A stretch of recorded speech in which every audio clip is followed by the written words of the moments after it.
Before we get started on today's episode of the Broncos Breakdown, we have been issued a brand new subscriber challenge. And I just love this. I think it's absolutely hysterical that Tyler Jones, the host of the Chiefs Report, thinks that before the first preseason game starts, we can't beat him in subscribers. And I said, Broncos country has my back. So do me a favor, if you haven't already, lock us in, hit that subscribe button. We're well on our way to 37,000 subscribers.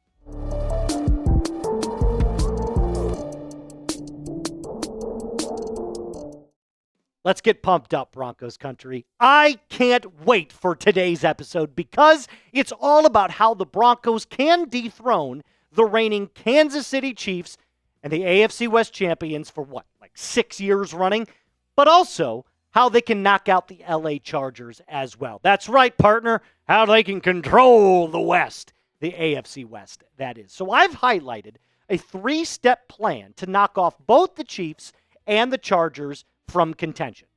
3-step plan for the Chiefs, a 3-step plan for the Chargers. Now, I know that the Chiefs are the ones that everybody has their eye on, so I'm going to start with the lesser of the two bigger brothers, and that would be the Los Angeles Chargers, who, by the way, swept the Broncos last year, went 2-0. So let's start with the most basic one.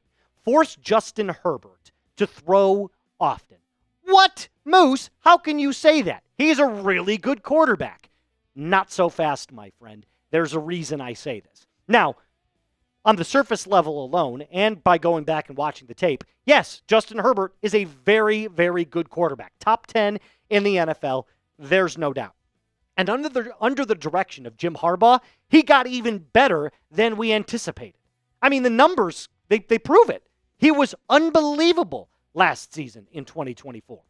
A completion percentage of 66%, almost 4,000 yards, 23 touchdowns, to only 3 interceptions, and had a quarterback rating of 101.7.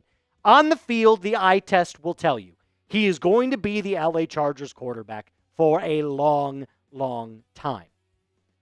But he's not that great against the blitz. In fact, when he played the Texans last year in the playoffs, he threw 4 picks. And what were the Texans' defense known for? Blitzing early, blitzing often, and never letting up.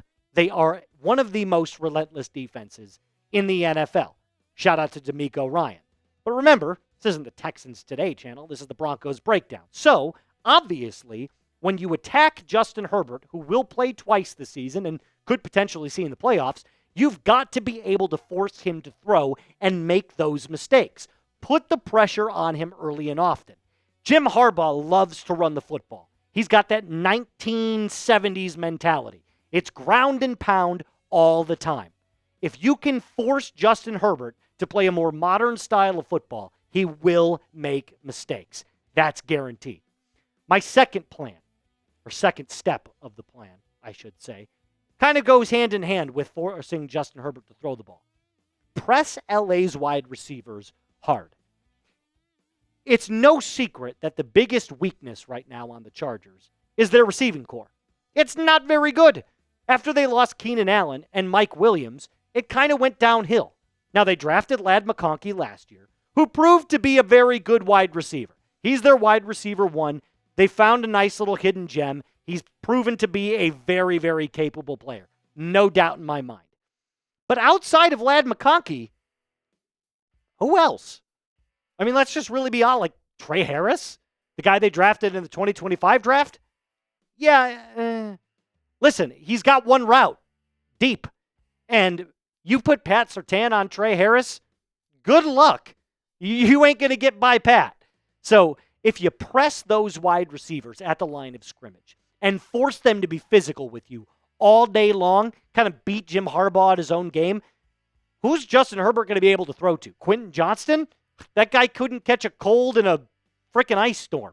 Like, it's not even remotely close that the Broncos secondary far outweighs the talent on the wide receiver side of the position for the Los Angeles Chargers. Now, like I said, they play rough and tough football.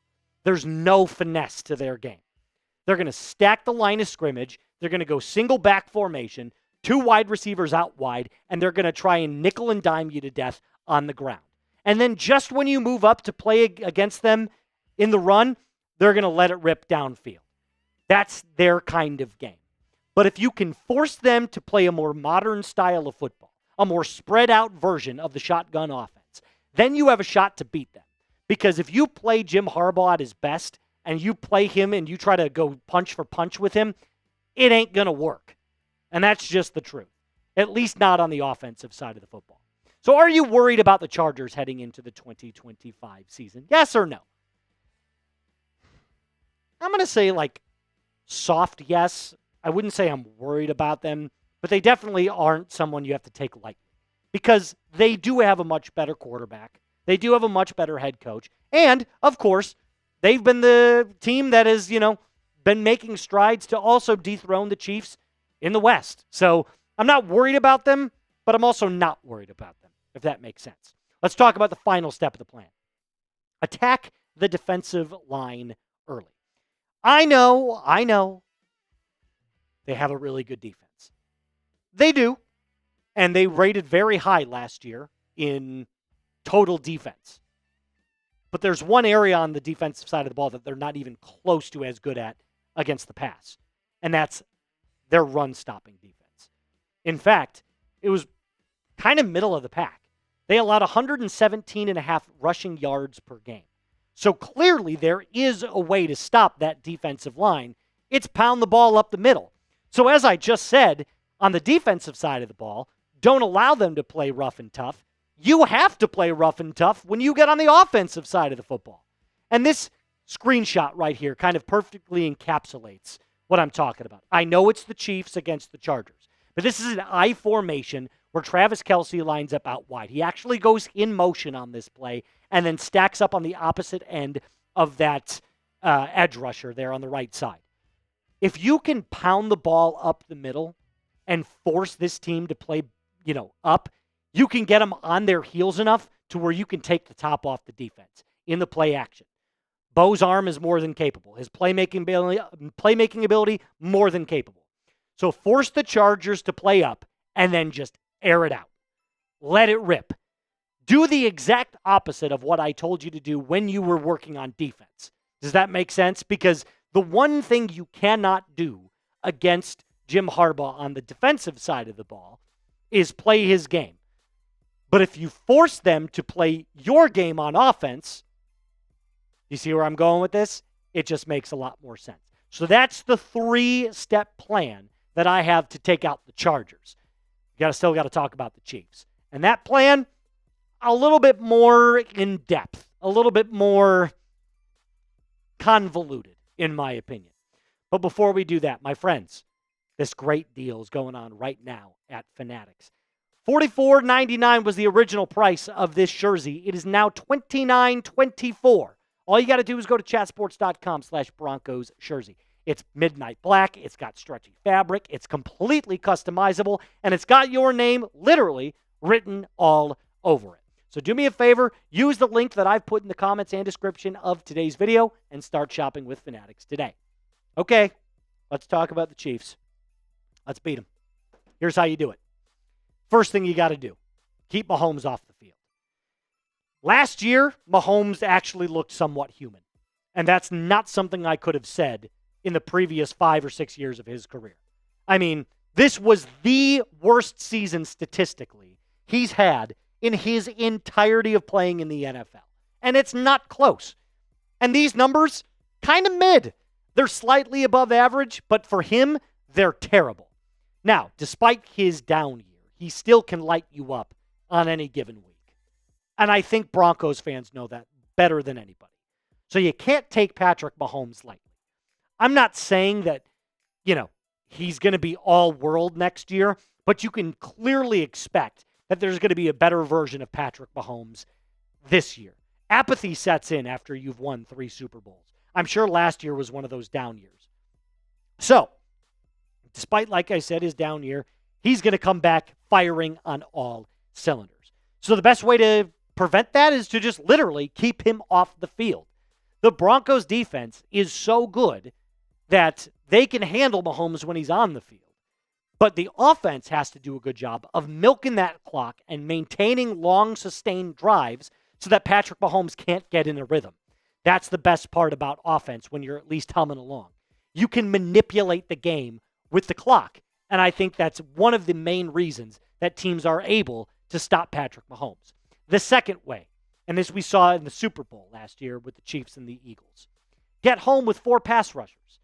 The blueprint on how to make Patrick Mahomes' life uncomfortable was to rush 4, drop 7 in coverage. And this completely, is captured by this screenshot that I found of the Super Bowl last year. So if you take a look at what the Eagles were able to do, they line up 1, 2, 3, 4 on the defensive line, and then they drop everybody else back in coverage with single high safety roaming in the backfield. So what does this mean? This means that if you trust your secondary and you trust your coverage linebackers and you trust your defensive line to beat the offensive line of the Chiefs, you're going to make his life a living hell because now he can't scoot up inside of the pocket and try to make something happen or take off with his legs because you're going to have guys roaming the middle of the field. So you get pressure with the front 4, you drop 7 back in coverage, force him to make an errant throw. And the Chiefs' weapons that they currently have on their roster, they don't have enough firepower to beat all the other teams in different passing areas, right? They don't have Tyreek Hill anymore to take it over the top. Travis Kelce's getting over, who is always the safety, getting older. He was always the safety blanket for Patrick Mahomes.